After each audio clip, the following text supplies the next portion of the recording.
All right guys, what you're gonna see today is extremely dangerous. There's tree guys doing this day in and day out, and they make this work look easy, and there is nothing further from the truth. It's dangerous, it requires a high level of skill and experience. After you watch today's video, do not attempt to do anything that you see inside of it.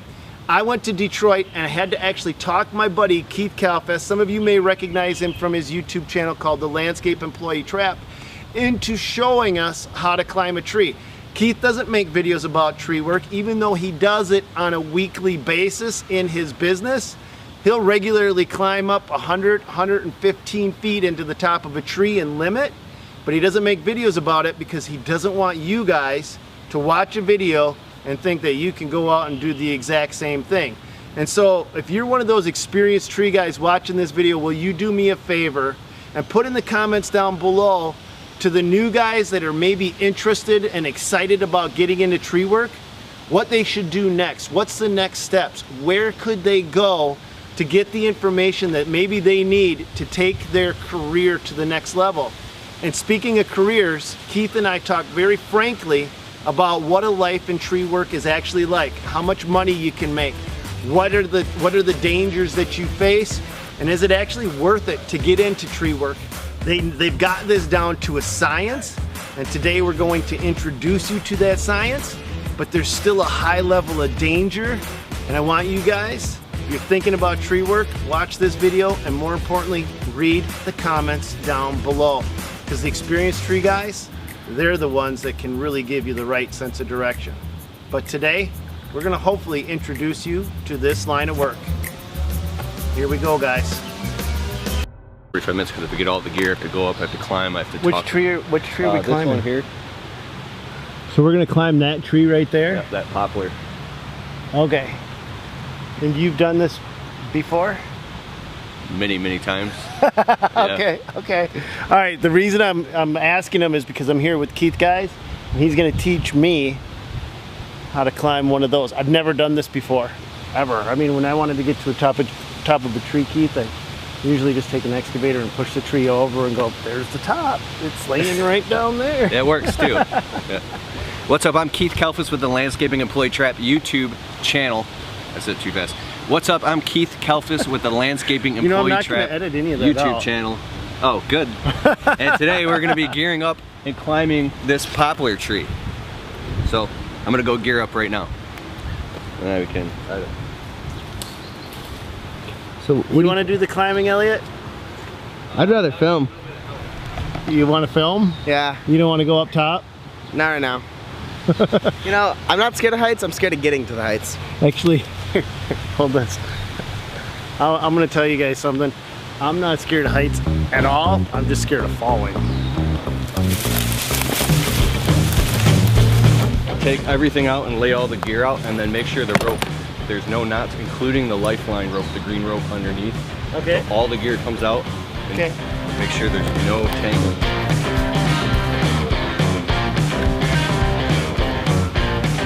Music got the best in me. So like, I could help him right now, but this is literally the first time I've ever seen the dirt monkey do any work, so I'm gonna enjoy this. I know who's not getting a raise next time review period comes around. Because I already got my raise. So this is my lifeline. This has got to be a 6,800 pound tension. It's a multi-braided nylon lifeline, and this is for actually what you climb from. This is what you hang from. You can actually pick up a pickup truck with this and it won't break. This carabiner right here is at least a 12,000 pound tension carabiner. Don't ever use a standard carabiner like you would get from the Walmart or something. It's triple action, so it's not going to come out on you. Pull the carabiner down, twist the lock, pull it back.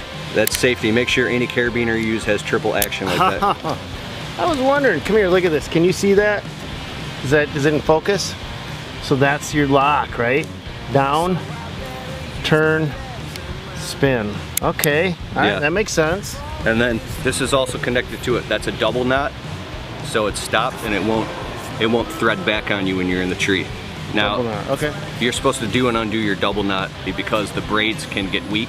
See, I could go through so much safety. Before you do anything, you're supposed to check all of your ropes, all of your gear, go through everything and make sure there's no frays or fringes or anything messed up or any cuts you weren't aware of in your lifeline. If you go to climb and maybe something got cut and you weren't aware, the smallest little tear through the fibers, it's a huge safety risk.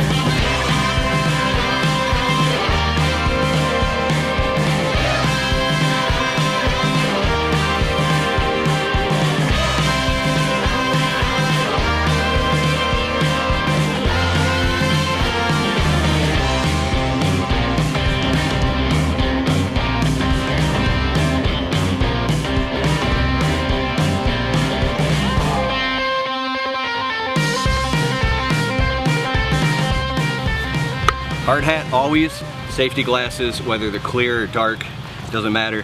And then make sure you got a chin strap, an actual helmet for tree climbing. And then gloves so you don't tear up your hands on the tree bark. So I got my gaffs on, got the saddle, and right here is an 8-foot steel braided lanyard. That means if a chain saw hits it, it's probably not gonna cut all the way through. This is a buck strap. So I always have a backup for when you're climbing from crotch to crotch, and this is an adjustable buck strap. So why does it have this weird? It has this because it's adjustable. See that? You can go all the way out or you come close. So once you're up in the tree and you're close and you need to tie yourself in so you can do your work, you want to make it closer to you so you're more taut in the tree and you have better points of stability. Because if you're hanging out far, you can't do much. So you become symbiotic, you develop a symbiotic relationship with your gear. Same with this too. You'll see how it's adjustable in a second. This right here is important. This is called a floating D-ring. So you can navigate and move in the tree, right? And first time I put this on, my wife thought it was really hot. I don't know, but that's cool. I'm gonna be climbing what's called old school. Look at my fist. My lifeline knot is gonna be in what they call a monkey's fist, or it's gonna be in a Blake's hitch. So basically you can climb with petzels, all different types of new tools and tree gear. I'm gonna be doing it old school. But anyways, don't ever go up in any tree unless you have your lifeline attached to you no matter what, because you might need it. And then not only do I have the lifeline right here, this blue rope is called the work line. This is for roping, this is for rigging, this is for setting a gin and doing the work that you need to do if you have to rope something down. When in doubt, rope it out. Good point. What does that purple strap bunched up behind you on your belt do? This is for roping and rigging, for dropping branches, for roping things down. It's connected to a carabiner, so you can actually throw a strap, kind of like a running bowline, but without the actual knots, to a log, and it cinches up and tightens on the branch connected to your work line when it comes down. Yeah. What kind of a career can they have in this field of work? Career? What kind of a career? What kind of hours? What kind of pay? What's the compensation? Like, I know it's different across the whole country, but I mean, what can a guy make if they're going to be willing to put their life on the line doing this stuff? Literally. Work, the baseline for tree work, even if you're on a job by yourself, is minimum $250 an hour about. And then when you're working, like, I won't even put my gear on and go up a tiny tree. It's $150 just to put my gear on, or I'm not even entertaining it. And now it's, I mean, that was then. I mean, I used to think tree work was extremely lucrative. Yeah. But I look at all the associated risk and liability involved with it. So unless you're 100% committed to it, I think it's not a very smart career to get involved at all. If you're doing it just for the money, and if you ask professional tree guys that do this every day, if you're trying to get into this business for money and your thinking is backwards, you have to be passionate about it. So the passion comes first, and then that's where the good money comes in. I have friends that have raked down, I don't know, 20 grand in a week doing this, especially with storm damaged tree work when the winds blow through. So they're doing it on a job by job basis, but there's guys out there working for the bigger tree companies, yeah, where they want the job security. They're bringing in about $25 an hour, and that's one of the top guys. The guy that can go out and do this stuff all by himself all day long, and the company doesn't have to babysit him. And that's honestly, for the risks you're taking, I'd like to see these guys get paid more. Plain and simple. I mean, this kind of stuff, it really deserves bigger pay because there's a bigger risk. The bigger Absolutely. the more skill involved, the bigger the risk, the bigger your pay should be. So this is an industry that I think is underpaid. The guys who start getting in the next step and say they take out loans and they go into debt and they get chippers and boom trucks and big equipment, now they can take on bigger jobs and make more money. They absolutely have more overhead. But what I'm looking at is, do I want to be doing this in my later years? Now this is also a different scenario. Those guys are also doing it on a bid basis. So they'll look at this tree and they'll say this is a $1,500 tree or $1,000 tree or whatever this is. Yeah, this is They'll bid it at how they're bidding it is not on This an is- hourly basis. $1,200. Yeah, this tree. I'm going up now. I've got the lanyard around the tree. I'm staying relaxed. When you first start, you literally can't even do it. You're scared, you're freaking out, you're holding the tree. And basically to go up, you flip the lanyard up, take baby steps, and you hump the tree. I know it sounds funny, but... And I did tell you I have my scabbard and my saw right here. See this? Specifically because when I go up, I need to saw obstacles that are on my way up.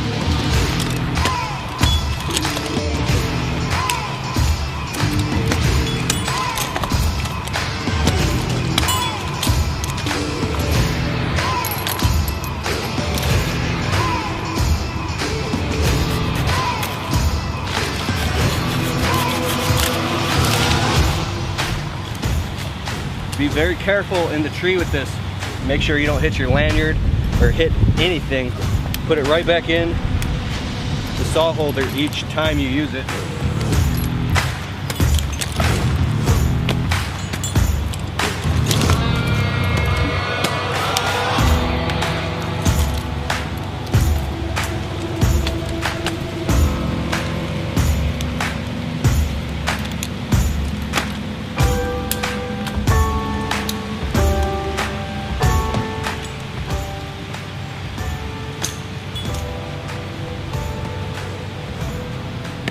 Keith, what's the highest you've climbed?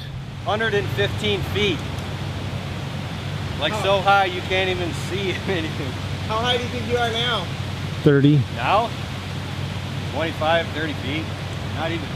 Oh, one more thing that's very important. Yeah. It'll look easy, but if you go up in a tree and you think you can climb higher because you just think you can do it, you could actually have a panic attack in a tree and get stuck in there, and nobody's gonna come save you.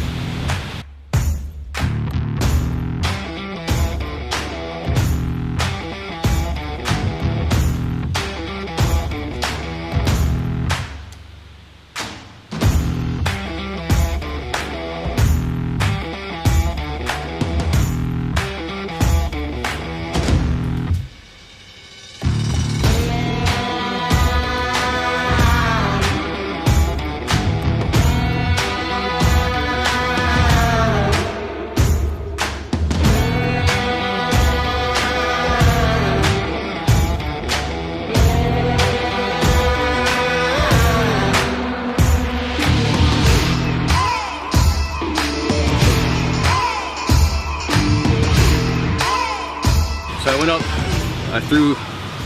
I only went up to the first crotch, but I threw the lifeline around the fattest part of the crotch. I'm not gonna say anything else about that. And then I tied a Blake's hitch right here with a stopper knot so it doesn't run through. So here's the system. This is the most basic. You can set up micro pulleys, you can do all types of stuff, but so if I undo this system and I back it out,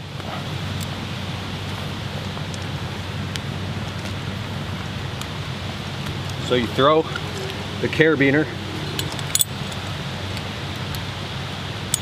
around the crotch, back through, hook it up to the floating D-ring like this. You grab the tail end of the lifeline. And this is your tail here. And you can do whatever side you want that you get used to. It's good to practice with both. And you wrap it around 1, 2, 3, 4 times, over, down, back around, up through 2. So watch this. 4 times, back around. Here's where the friction grips. Then you take the tail end and you feed it through these two, like this. tighten up the system, tighten it here, run it up like this, make sure it's nice and clean. There you go. Then you want to back test it like this. You sit down in the tree before you undo your buck strap or your lanyard so you're still secure, because if this is loose, you'll drop down like an elevator with no brakes. So you go like this.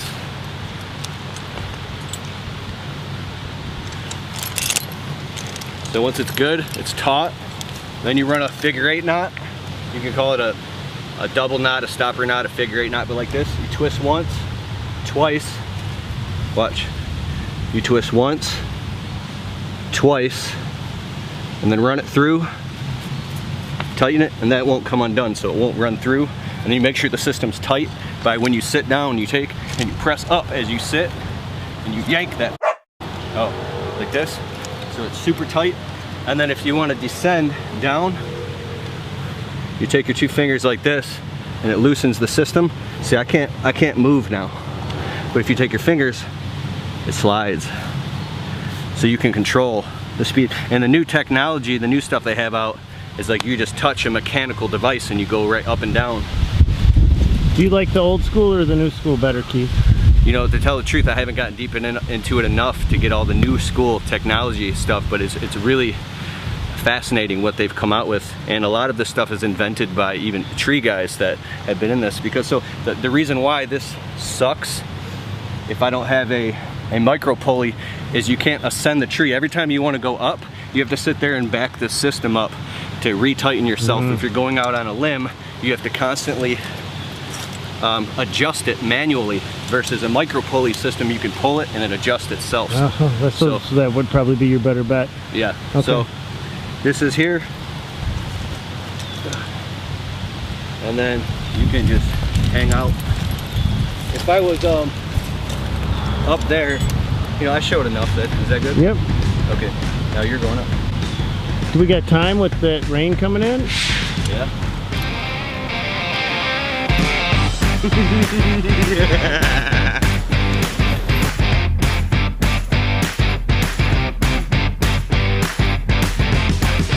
take your thumbs always under like this. You never ever take your thumbs off the buck strap like that. Now reach around and flip it up. Yes. And then now stick your foot in the tree, left and right, wider, because you're going to hurt your hips. Wider. Yep. Yep.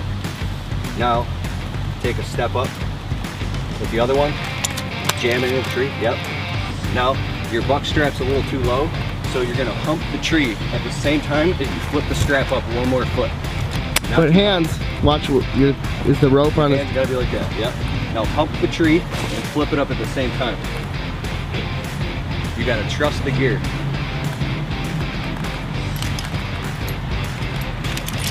Yeah, yeah. So now take this and pull and tighten and bring yourself in a little bit. Pull it out this way.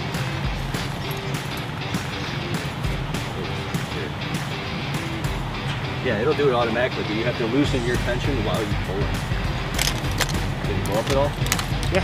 Okay, cool. Yeah. And now go up another 2-3 steps and then repeat the process. Not big steps. No, no, back down. Baby steps. Like 10 inches.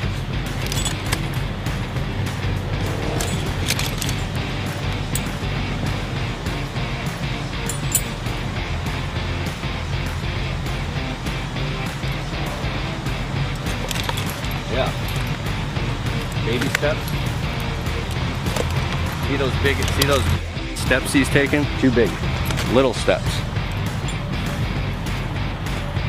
You made this look easy. No, it's the only reason it's hard for him is because he's fighting himself, because his body hasn't gotten used to it. It's his first time. That's normal. How you doing, Fan? Well, this is actually pretty cool. So remember, if he doesn't really dig that spike into that tree, because he's using gear for climbing with spikes, he'll slip off and he'll feel it. So if you slip, that lanyard's gonna catch you if you don't really spike into that tree good. So this is like a poplar and the wood is soft. If it was something like an oak tree, which you should never trim this time of year, it's like, dude, it's like hard, it's totally different, and you'll feel it. It's like sticking the spike into a brick, and if you can feel it, your feet are all bruised up. Every time I take a step, I gotta pull the slack out, right? Oh yeah, because if you don't, and well, you're not gonna fall, but as soon as you get up to there, a good point where you're comfortable, make sure your leg stitch is nice and tight. You're gonna back test it by putting all your weight on it, and if it doesn't move, then you're clear to take your lanyard off. Getting the hang of it? Nope. You're pulling the wrong end of it already. Oh yeah, you're good. Can't say I am, yeah. Always periodically, an obsessive habit, periodically, always checking your gear. Is everything hooked up? Is the carabiner loose? Like, make sure everything, because something can come undone. If you rub up against a branch or something, it can literally pull. Can you actually even see anything, Elliot? Yeah. I mean, you're not great, but we can see you. Alright, how do I actually get down? So you take the 2 fingers on each side of the rope, without getting rope burn, don't touch the rope. Pull down on that system and watch it just a little bit. Just a little bit, and then let go. If you start falling, let go of the rope. Yeah. Now, stop. All right, guys, the truth is a storm set in, it got dark, and a whole lot of other excuses, which thankfully kept me from climbing all the way to the top of the tree. I'll be straightforward honest with you guys. I was like half wiped out, and I only got a quarter of the way up that Keith went up to and down again. There's a lot that goes along with muscle memory and getting your body conditioned to be able to go all the way up and down comfortably. I was tense the whole way up, the whole way down. I was happy that a storm came in. I was happy that it got dark. I was happy that I didn't have to go all the way up and down, because my ego would have forced me to do it, but my body would have been in pain for days afterwards. Keith makes this stuff look easy, and tree guys in general make this stuff look easy. So if you see a tree guy out there, just realize that they have a high level of skill that they probably just don't get recognized for. The Dirt Monkey is recognizing you tree guys out there. God bless you tree guys. Do me a favor, help the new tree guys that are interested in this line of work understand where to go. Leave some comments down below and tell me what you guys thought of this video. I mean, this was definitely a stretch for me, but I need to know, should I make more videos like this? God bless you guys.